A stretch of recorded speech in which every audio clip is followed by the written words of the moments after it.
It's estimated that 100 people per hour die from loneliness-related issues, meaning 871,000 people per year. Now, this is insane. And you would think, what? Loneliness? Isn't that just like, feeling like you're kind of by yourself? But that's not entirely true, because loneliness is actually the lack of one's desired level of social connection. Everyone's experience of loneliness is different. Some people prefer to be around people all the time. Some people prefer to be by themselves a lot of the time. If you don't feel like the people around you know what's truly going on inside you, you're pretty likely to feel lonely. Now, loneliness affects both physical and mental health. This ranges from depression and anxiety on the mental health side. On physical health, you have cognitive decline, cardiovascular issues, increased risk of heart disease, and an increased mortality risk comparable to smoking 15 cigarettes per day.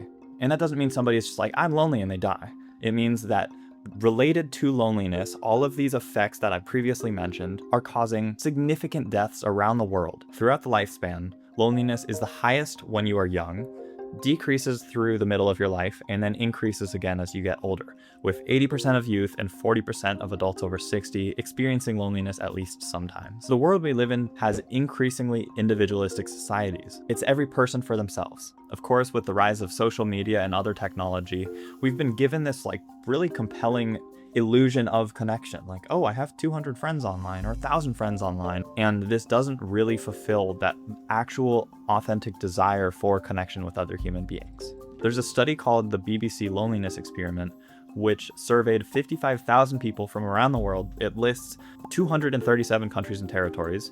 And an analysis of this study found that loneliness increases with individualism, decreases with age, and is higher in men than women, suggesting that young men might be most particularly vulnerable to loneliness. Modern-day masculine norms are also exacerbating loneliness. They encourage independence and individualism, they discourage being emotionally vulnerable, and this usually results in very surface-level friendships, which in turn do not fulfill the need for connection.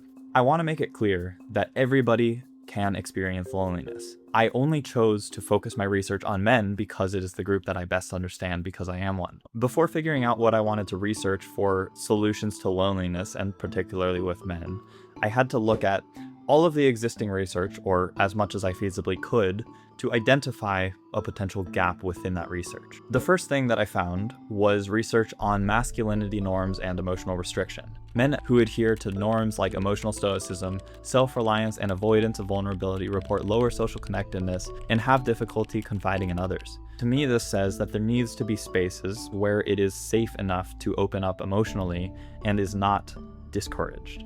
The second area within the literature was group belonging and social identity. The research really showed that a strong identity within a group is one of the most impactful things for reducing loneliness. However, a lot of the studies I found were focused in institutional settings and therefore were not a sustainable thing beyond the duration of the study period. The next area that I found was male-specific spaces. This is something like a men's shed. Essentially, what a men's shed is a space where men can go and do both physical work, like, building things, and then also be able to have the safety to open up with each other because they're in a space where there is a level of confidentiality that is agreed upon. The issue with the male-specific spaces that I found is they were either these men's sheds or these sports clubs, which entirely focused on older men, and so there was a lack of research on all age groups, and especially including younger men within these studies. There were many other interventions for loneliness that I found, which included national policies that targeted loneliness as a health issue. There was also nature-based social prescribing, which is essentially prescribing time in nature with other people as a chance to connect with both the people and with nature. And then there was also things such as park run, where you have a group of people going together to do a physical activity as a way of forming connection and bonding. Across all areas of the literature that I reviewed, there was one big limitation. There's almost no research on the long-term effectiveness of loneliness interventions, especially for men. And clearly, loneliness isn't something that you can solve with a one-off intervention. It has to be something that is consistent and sustainable, essentially forever. Putting all this together, I've found that men's groups make logical sense as an area to research, because men's groups offer emotional vulnerability, a safe space to be emotionally vulnerable, they are free and accessible, and anybody can do them. If I were to look at the long-term experience of participants in men's groups and see how their experience of loneliness and related issues has changed over time, I might be able to get a glimpse into whether men's groups offer a viable solution or intervention for loneliness. Beyond the logical reasons of why loneliness is an issue and men's groups might be a solution, there's also my personal story. I remember being a lonely kid in high school. I remember being a guy who was very disconnected, who didn't know how to open up to his friends, and it wasn't until I went to a men's group for the first time where I saw that men of all ages are comfortable and capable of opening up and being vulnerable, that there is a strong desire for that. Anybody that was coming to those meetings were opening up potentially for the first time ever, and this was something that I saw time and time and time again. You know, I back this up with my whole heart because I've seen it time and time again. I've seen the transformation too. I've seen other people who came in totally depressed. They got to feel seen for the first time. They got to share things for the first time that they had never said before in their life. That's why I chose to do this research. That is ultimately the reason why I care about this, is because it is something that helped me. It is something that has helped my community. And I think that men's groups are something that can help the world. The purpose of my research was to see whether men's groups actually offered a sustainable solution to loneliness. The research question that guided my study was, what impact does long-term participation in emotionally open men's groups have on the experience of loneliness? To answer my research question, I conducted a case study in Bali, Indonesia. I chose the location because it was a space that generally attracts people from all around the world. So within my study, there's actually over 10 countries represented, which is pretty cool. I used 3 main data gathering methods.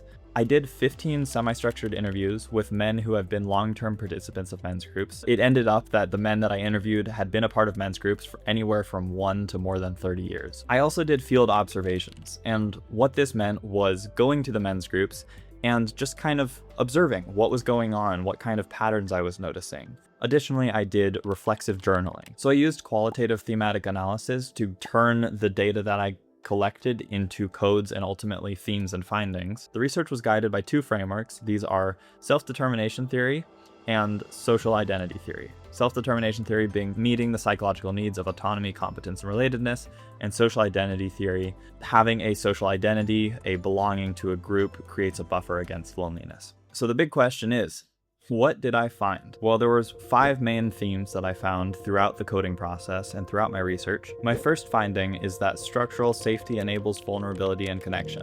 The structure of a men's group plays a critical role in creating safety, which therefore leads to the ability to be emotionally vulnerable, and emotional vulnerability, as I will talk about later, leads to connection. Through the experience of sitting in a circle of men and watching someone, witnessing somebody share something that is, particularly vulnerable, it encourages you to do the same. What was made clear throughout the different interviews was that the agreement of confidentiality is vital in order to have anybody be emotionally vulnerable. Without this foundation of confidentiality and having a skilled person to facilitate a group, you just can't have vulnerability. Nobody's going to open up if they think that the next person is going to just share what they said to the world. And then the consistency of the group, having it be a structure that you can reliably count on, that you go and it's the same experience every time and that it feels safe and comfortable. The second finding from my research is that a male-specific space facilitates masculine vulnerability.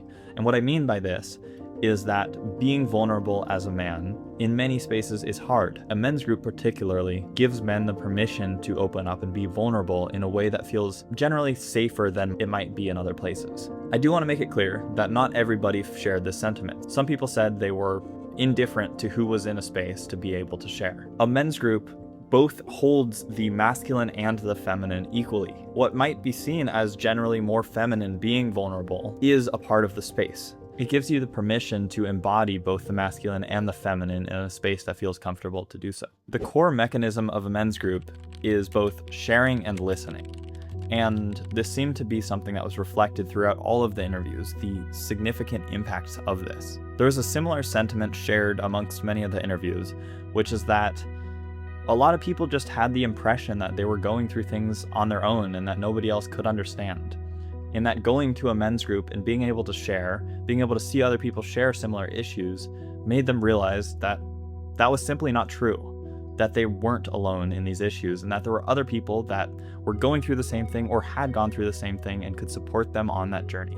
So through this process of sharing and witnessing, being able to support others and be supported by others, it just transforms isolation into connection, into feeling like you have a support group, because you do. The fourth finding of my research is that sustained participation in men's groups builds internalized belonging that persists in solitude. This long-term participation within a men's group shifts from someone's identity being individual to collective.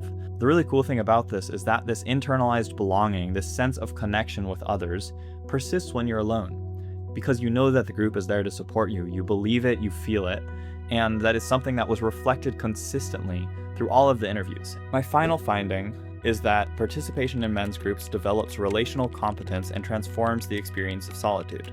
And what I mean by relational competence is the ability to connect with others. And so this means the improving quality of pre-existing relationships and just good quality of future relationships. So that can be with your family, with your friends, with a romantic partner, and beyond. Many men said that throughout their experience of men's groups, they experienced the complete elimination of loneliness, whether that was immediately or over time. As one man put it, "I ceased to be alone and have not felt alone again." There was also often a change in what somebody perceives as loneliness, and seeing it not as in disconnection to others, but as in a disconnection to yourself.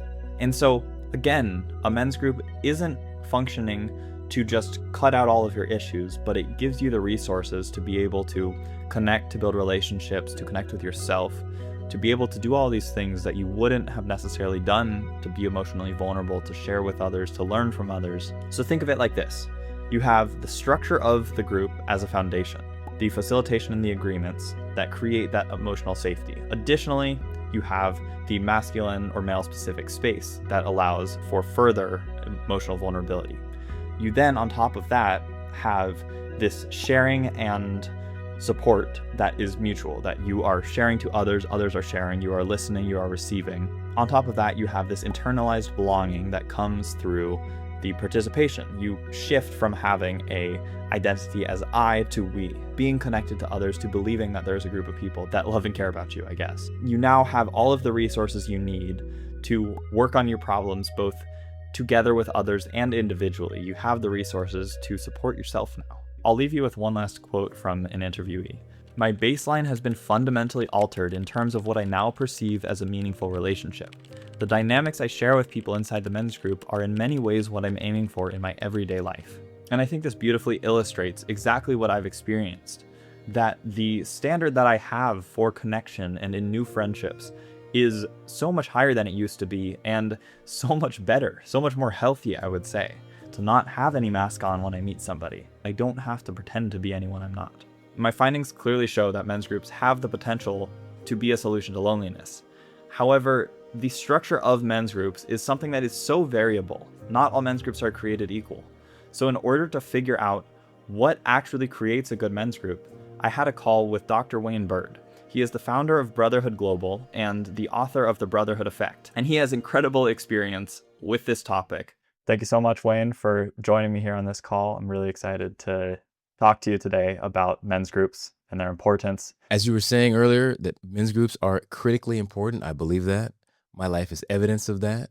I'm alive partly because of the men's groups that I've been in throughout my life. I'm the person I've become at nearly the age of 50 because of some of the ways I've been held in men's groups, and I help men all over the world launch and lead men's groups built around a very specific structure that I developed over time. And this structure has allowed men that are uninitiated in being authentic and transparent and open with each other.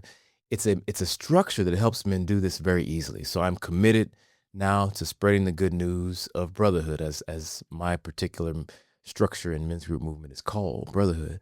I'm committed to spreading brotherhood throughout the world. I want every man to understand that his life can be improved by becoming someone who sees themselves as a brother, as an essential part of their identity, being a brother, being someone that supports others and someone who can be supported by others. I believe intrinsically that life is better with brothers. Choosing to be brothers and owning that as an essential and necessary part of their identity forever. That's the mission I'm on right now. Could you describe what a men's group is? It's an intentional family of choice. That's what a men's group is, an intentional family of choice. And because it's intentional, every men's group has the opportunity to be completely autonomous in how it creates its ways of being. What is Brotherhood? Well, Brotherhood, as I've most recently imagined it, it's a structure that brings men together in a way that is accessible to men who have not done a lot of this kind of work before. It doesn't feel like, quote, weird. It feels very simplistic. And I think because it feels that way, men are able to just dive into it and immediately begin to just act in a way that is useful. I built a system that's built, as you know, built around two questions. The first one is, how are you really doing? And we really stress that really. How are you really doing, man? And then we all get quiet and we listen without any interruption. We'll stare. We'll just, and eventually it's like, here's how I'm really doing. And they'll finally get the shit off, So that's the first question. Once he's fully expressed, our next question, again, equally important, how can we support you? And then we get quiet again and they can't escape it again. What do you need, man? And the depth of their answer of that question then determines the depth of how they are supported, which then two things have happened. Number one, they've off-gassed the stress of whatever's going on inside of them. And they've really had to think about it and give it language. It doesn't just live in their head. And they can see across the room, people going like, they can see it's being understood. Secondarily, someone's asked, what can we do for you? And if they really do ask for some support, they get support. So the thing that was once festering and turning into a feeling that life is just hard and unsurvivable and there's nothing I can do becomes something that just it's shared. It's now the problem is diffuse. It's not just here. It's kind of out there and you realize other people are having this experience as well. And now I've gotten some support in it. Maybe the problem's not as big as it used to be. Maybe I've gotten, if they ask for a new perspective, maybe they've got new perspectives on their problems and maybe another way to address it. And the problem seems smaller now, whatever it is, we've sincerely had an impact on making that person feel as though life can be handled. And most importantly, one is not alone. Because I think loneliness is part of what you've been studying. And that is one of the major problems with male psychology is this idea that they're alone. Listen, men have reported to me on the side that they were suicidal, for example, and have told me that being in the group caused them to make different decisions about their lives. One person told me they had already written their note that they were going to leave behind. They'd written to certain family members. It's already done. And then Brotherhood came into their world and they chose not to do it. Like you think about that for a second, the ripples of that decision. Unbelievable. I think it's one of the benefits of Brotherhood is that it prevents a person from getting to the edge where they get to decide whether or not to jump. That's what Brotherhood is. And it's couched in a structure that's so simplistic that it can be translated into almost any environment. I believe Brotherhood can be in every country in the world, every environment. So in Brotherhood, we believe that all relationships are improved by a few things. There's really 4 pillars. We kind of talk about 3 of them because one is just so inherent, but we talk about proximity, consistency, and intimacy. Focus on the men around us. Proximity, number 1. That makes our collection of men close enough to each other to actually be physically there for each other when needed, and to make it easy as possible for us to get together in a consistent fashion, which is our next word, proximity, consistency. All relationships are improved and built on the amount of time spent together. If you're together very consistently, you'll have a lot of opportunity to deepen relationships. So consistency is one of our key elements. Proximity, consistency, and then shorthand for all the transparency and authenticity is just intimacy.